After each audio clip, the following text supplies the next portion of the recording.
हाँ भाई, सभी को नमस्कार। आज हम बात करेंगे बीएससी फाइनल की बात करेंगे। बीएससी फाइनल के अंदर अपने न्यूक्लियर फिजिक्स के अंदर आज का जो टॉपिक होगा वो होगा द्रव्यमान क्षति यानी मास डिफेक्ट, बाइंडिंग एनर्जी और उसके बाद में पैकिंग फ्रैक्शन। 3 टॉपिक मुख्यतः होंगे। शुरुआत करते हैं हम। सबसे पहले उम्मीद करता हूँ कि आप सब लोगों को ये मालूम है कि न्यूक्लियन क्या होते हैं, सबको मालूम है। और कोई न्यूक्लियस अगर आपको बनाना है तो न्यूक्लियन की आवश्यकता होती है, ठीक है ना। तो देखो, जैसे मान लो न्यूक्लियन यानी न्यूट्रॉन और प्रोटॉन, यह आपका न्यूक्लियस यानी नाभिक है। इसके अंदर न्यूक्लियन है यानी न्यूट्रॉन और क्या है, प्रोटॉन है। अब देखो, जब मैं पहले पॉइंट की जब मैं बात करता हूँ, द्रव्यमान क्षति की जब बात करता हूँ या फिर मास डिफेक्ट की बात करता हूँ, मास डिफेक्ट की बात करता हूँ, ठीक है ना। तो होना क्या चाहिए कि इस न्यूक्लियस का जो द्रव्यमान है वो इन सभी के द्रव्यमानों के योग के बराबर होना चाहिए, ठीक है। लेकिन वास्तव में क्या होता है कि इनका द्रव्यमान, इनका टोटल मास है वो तो होता है थोड़ा ज़्यादा और इसका मास थोड़ा क्या होता है, कम होता है। इसी कमी को द्रव्यमान क्षति कहते हैं, मास डिफेक्ट कहते हैं, ठीक। तो डेफिनेशन क्या लिखोगे हम, बहुत ही सरल भाषा में आप ऐसे लिख सकते हो कि न्यूक्लियनों के द्रव्यमान, किसी नाभिक को बनाने वाले न्यूक्लियनों के द्रव्यमान और नाभिक के द्रव्यमान के अंतर को ही द्रव्यमान क्षति कहते हैं, ठीक है ना। तो देखो, माना कोई न्यूक्लियस है, उसका परमाणु क्रमांक Z है और उसका द्रव्यमान संख्या क्या है, A है। अगर परमाणु क्रमांक Z है, द्रव्यमान संख्या A है, तो न्यूट्रॉनों की संख्या क्या हो जाएगी, A-Z हो जाएगी। ये बात मान ली। ये क्या बताया मैंने, परमाणु क्रमांक, द्रव्यमान संख्या, और यह है न्यूट्रॉनों की संख्या, ठीक है। फिर बाद में माना कि प्रत्येक प्रोटॉन का द्रव्यमान, प्रत्येक प्रोटॉन का द्रव्यमान वो मान लिया कि mp है, ठीक है। इसके बाद में प्रत्येक न्यूट्रॉन का द्रव्यमान वो क्या मान लिया अपन ने, mn मान लिया। ये भी क्लियर हो गया। इस न्यूक्लियस के अंदर प्रोटॉन कितने हैं, Z हैं, तो सभी प्रोटॉनों का द्रव्यमान कितना हो जाएगा, Z हो जाएगा। इसके अंदर न्यूट्रॉन कितने हैं, A-Z हैं, तो सभी न्यूट्रॉनों का द्रव्यमान क्या हो जाएगा, A-Z इंटू Mn हो जाएगा। बात क्लियर होगी। फिर बाद में एक और मान लेते हैं, माना नाभिक का द्रव्यमान, माना नाभिक का द्रव्यमान, उसका देखो अपना लिखने का तरीका है। तो देखो, मैं इसको लिख देता हूँ कैपिटल M-A-Z लिख देता हूँ, कैपिटल M-A-Z, ये नाभिक का द्रव्यमान लिख दिया। तो देखो, द्रव्यमान क्षति क्या हो जाएगी, द्रव्यमान क्षति क्या हो जाएगी, खुद बताओ, बोलो।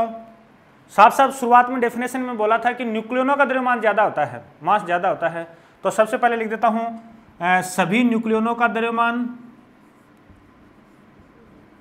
सभी न्यूक्लियनों का द्रव्यमान माइनस नाभिक का द्रव्यमान, माइनस नाभिक का द्रव्यमान। बस इतनी बात याद रखनी है। इसको लिखना चाहो तो डेल m लिख दो। क्या लिखा, डेल m लिखा।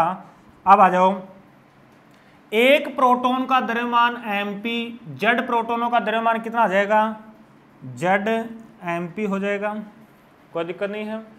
इसके बाद में प्लस एक न्यूट्रॉन का द्रव्यमान Mn, न्यूट्रॉन कितने हैं, A-Z, तो क्या लिखूं, A-Z इंटू Mn। ये तो सारे न्यूक्लियनों का द्रव्यमान आ गया। इसमें से किसको माइनस करूं, नाभिक के द्रव्यमान को माइनस करूंगा, तो नाभिक का द्रव्यमान, न्यूक्लियस का मास जो है वो ले रखा है M-A-Z ले रखा है। तो ये आपका आंसर हो चुका है। ये जो टर्म है, ये टर्म है नाभिक के पदों में। अगर परमाणु के रूप में लिखना हो, परमाणु के रूप में, तो देखो इसको हाइड्रोजन परमाणु के रूप में लिख सकते हैं और ये परमाणु आ जाएगा।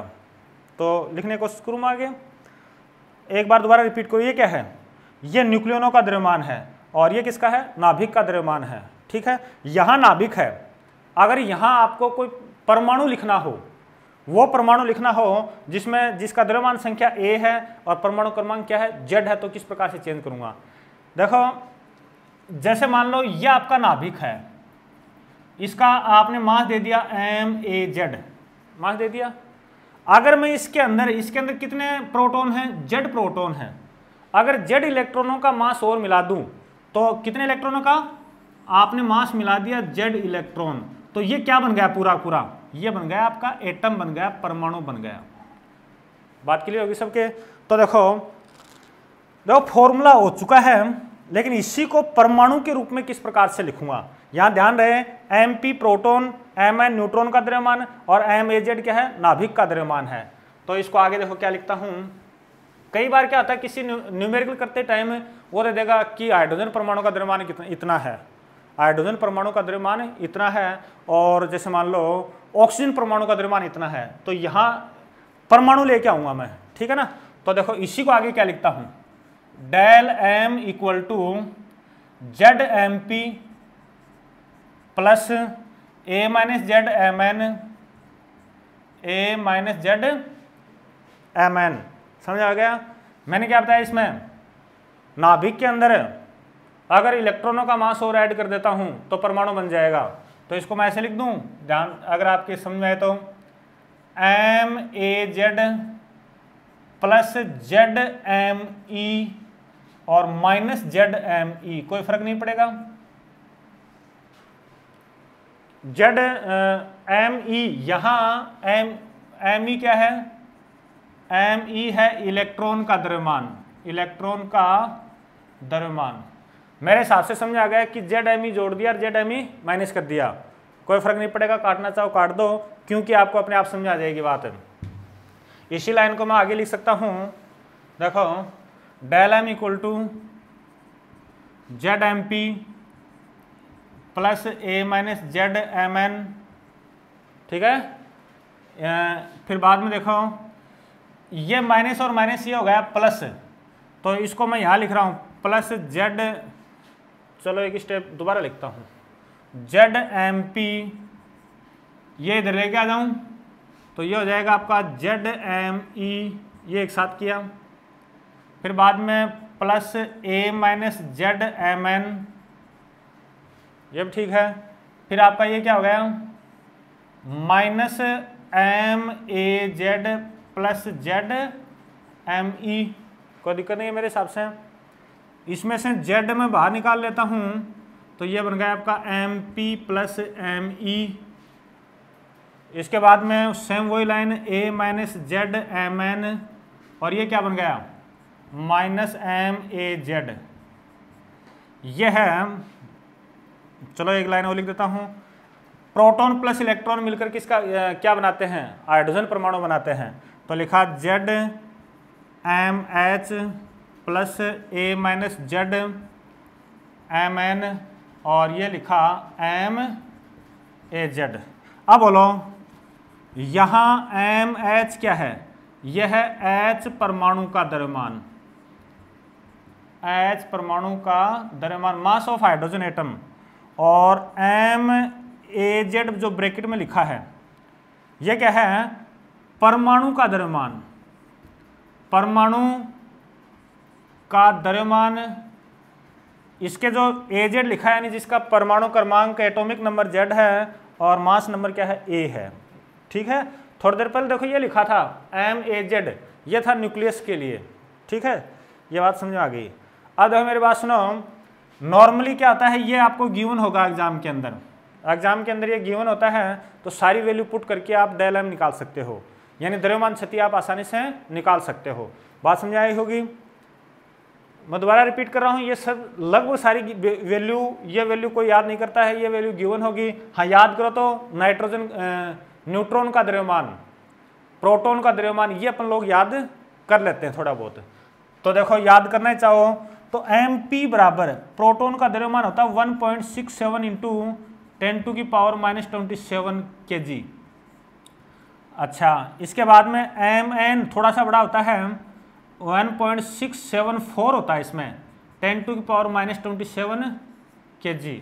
ये याद करना चाहो तो कर सकते हो, कोई खास बात नहीं है, ठीक है। इसके बाद अगला जो पॉइंट है अपना वो है बाइंडिंग एनर्जी, बंधन ऊर्जा। बंधन ऊर्जा या फिर लिखो बाइंडिंग एनर्जी।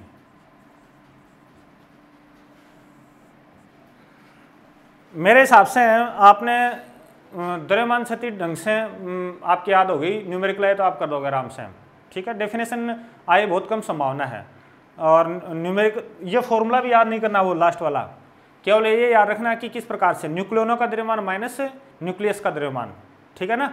अब देखो बाइंडिंग एनर्जी की 3 प्रकार की डेफिनेशन दे सकता हूं मैं। नंबर फर्स्ट डेफिनेशन आप लिखना चाहो तो ऐसे लिख सकते हो। आपने एक सूत्र बहुत पढ़ा होगा कि आइंस्टीन के अनुसार द्रव्यमान और ऊर्जा को एक दूसरे में चेंज किया जा सकता है, E = mc² पढ़ा होगा, यानी m को E में और E को m में परिवर्तित आप कर सकते हो, ठीक है ना। तो इसकी डेफिनेशन देखो किस प्रकार से करता हूं।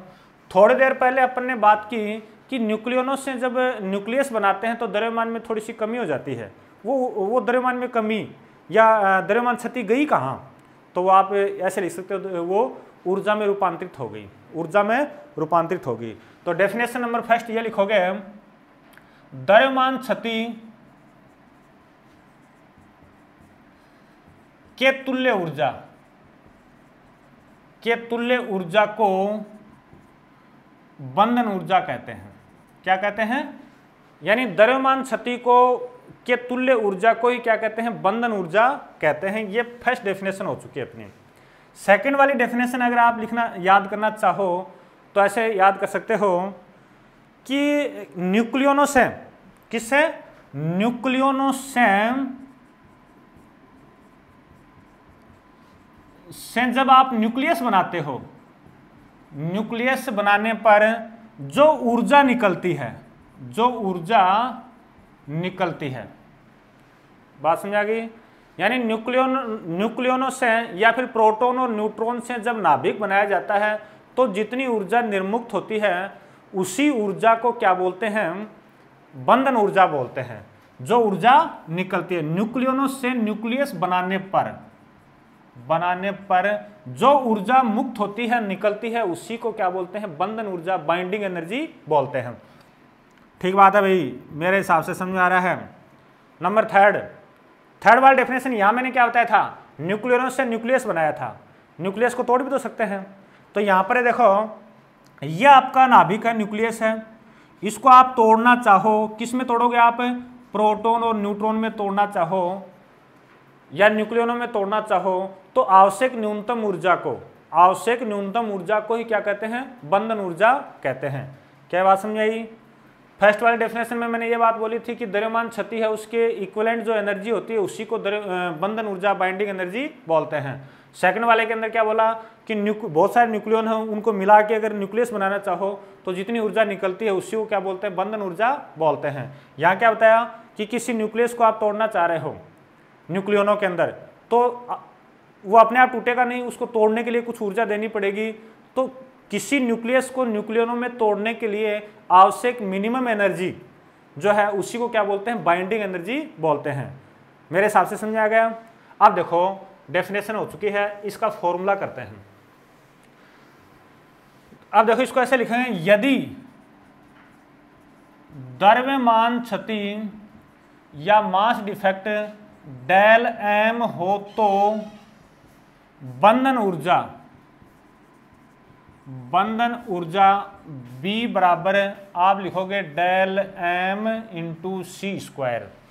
ये आइंस्टीन वाला फॉर्मूला सबके याद है मेरे हिसाब से, यानी उसको आप चेंज कर दिया, इसको आपने क्या कर दिया, चेंज कर दिया, ये आप याद रखोगे।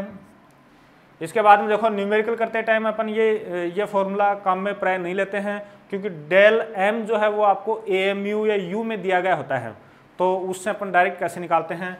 पहले ये बताओ यहाँ पर C क्या है, C है वैक्यूम के अंदर लाइट की वेलोसिटी 10⁸ मीटर प्रति सेकंड, सबके याद है। ठीक है, सब समझ आ गया। अब देखो एक एग्जांपल करते हैं अपन। एग्जाम्पल परीक्षा के अंदर वह आ सकता है कि एक एएमयू की तुल्य ऊर्जा कितनी होती है, तुल्य ऊर्जा आपको फाइंड आउट करनी है। ये किसी भाई यहाँ मैं फाइंड आउट करके बताऊंगा, लेकिन परीक्षा के अंदर डायरेक्ट भी आ सकता, डायरेक्ट याद करोगे आप। तो देखो आप लोगों को एम दे दिया, कितना दे दिया, एक एएमयू दे दिया।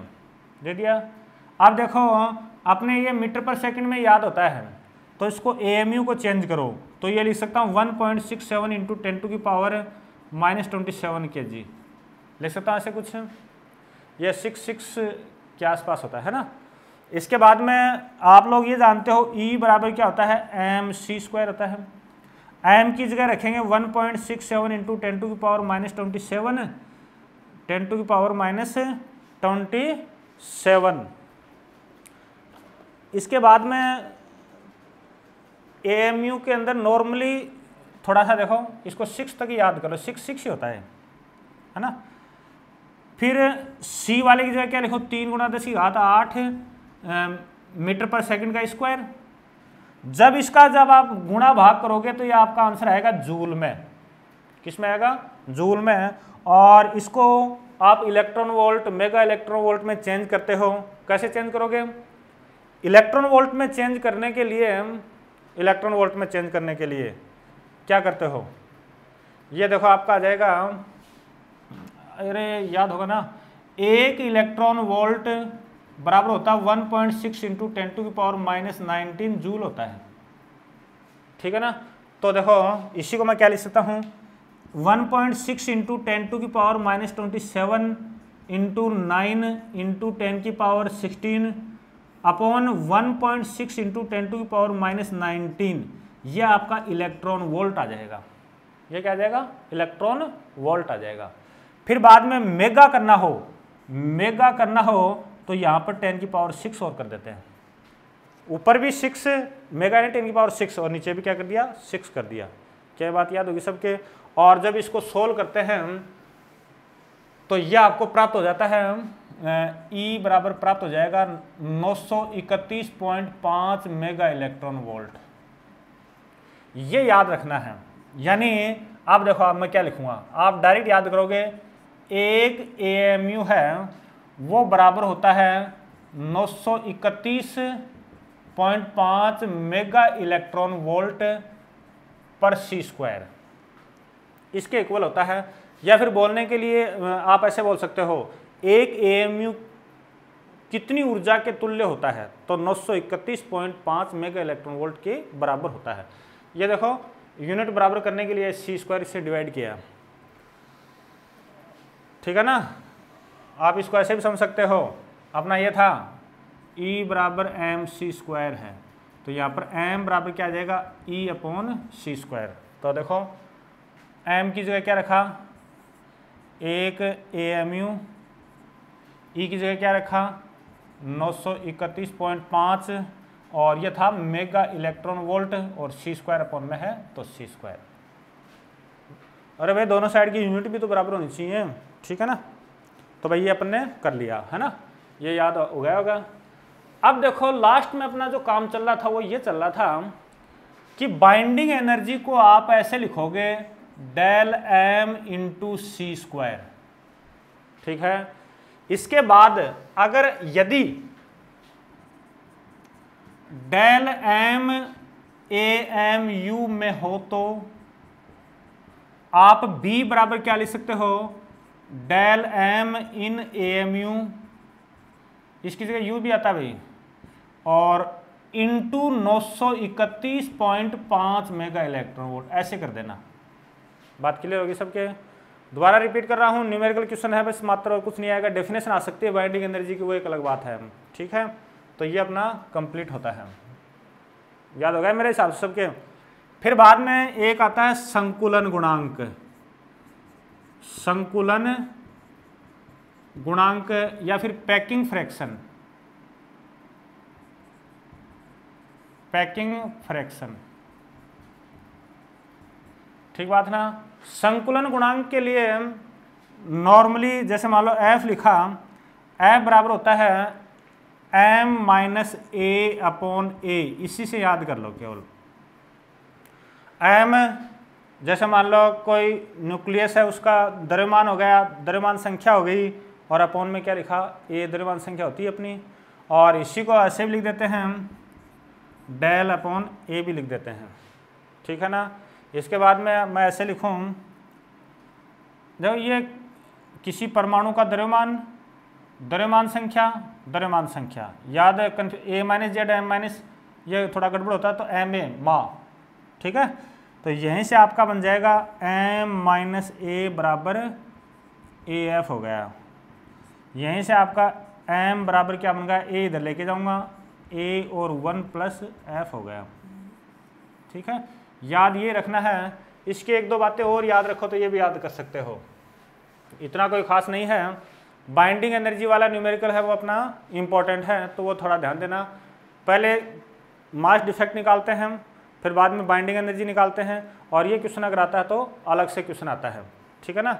यहाँ डेफिनेशन लिखोगे तो ऐसे लिखोगे हम, किसी परमाणु का द्रव्यमान और द्रव्यमान संख्या का अंतर एवं द्रव्यमान संख्या के अनुपात को पैकिंग फ्रैक्शन कहते हैं, पैकिंग फ्रैक्शन कहते हैं। देखो C12 परमाणु के लिए, C12 परमाणु के लिए अगर आपके डेफिनेशन याद है तो इसका मास जो होता है, मास किसका, C12 का होता है, वो होता है 12 AMU। बात क्लियर होगी सबके। इसके बाद में A है किसका, C12 का, वो भी कितना है, 12 है। तो इसके लिए F का मान कितना हो जाएगा, F का मान वैल्यू पुट करते हैं तो F का मान 0 प्राप्त हो जाएगा आपको। F का मान क्या प्राप्त हो जाएगा, 0 प्राप्त हो जाएगा। बात क्लियर होगी सबके। इसके बाद में अन्य परमाणुओं की जब बात करते हैं, अन्य परमाणुओं में 2-3 बातें याद कर लो। जब A का मान लेस देन 20 हो और A का मान ग्रेटर देन 180 हो तो आपका F है वो क्या आता है, पॉजिटिव आता है। याद कर लिया। A का मान 20 से कम हो और 180 से ज़्यादा हो तो आपका F का मान क्या प्राप्त होता है, आपको पॉजिटिव प्राप्त होता है। इसका जो सेकंड पार्ट याद करना चाहो, जब A का मान 20 से तो ज़्यादा हो और 180 से कम हो, तो 20 से ज़्यादा और 180 से कम हो तो आपका F है वो नेगेटिव प्राप्त होता है, नेगेटिव प्राप्त होता है। इसके बाद में तीसरी जो बात याद करो, F C12 के लिए कितना प्राप्त होता है, तो आपने याद किया है ये 0 प्राप्त होता है। लाइन याद होगी सबके। 0 किस प्रकार से प्राप्त होता है ये मैंने यहाँ बता दिया है। ये लाइन कहाँ से लिखी है, डेफिनेशन है, AMU की डेफिनेशन है, याद हो तो। कैसे लिखी थी AMU की डेफिनेशन, देखो थोड़ा रिवाइज कर दूँ। एक AMU बराबर, इसी को देखो आजकल लिखते हैं एक U, एटॉमिक मास यूनिट। इसकी जो डेफिनेशन थी वो ये थी, C12 परमाणु का द्रव्यमान अपॉन 12, ये एक AMU के बराबर था। बात याद होगी सबके। तो यहीं से क्या हो जाएगा, C12 का द्रव्यमान, ये mass of C12 upon 12 equal to AMU, तो यहाँ से मास ऑफ C12 इक्वल टू कितना हो जाएगा, 12 AMU हो जाएगा, ठीक है। तो भाई आज ये 2-3 टॉपिक करना, और इसके बाद में अपन नेक्स्ट जो भी टॉपिक होगा, जैसे मान लो बाइंडिंग एनर्जी का ए पर डिपेंडेंस क्या है, वो अपन नेक्स्ट वीडियो के अंदर करेंगे। सैगर चार्ट वो करेंगे, न्यूक्लियर फोर्स करेंगे, ठीक है। थैंक यू, धन्यवाद।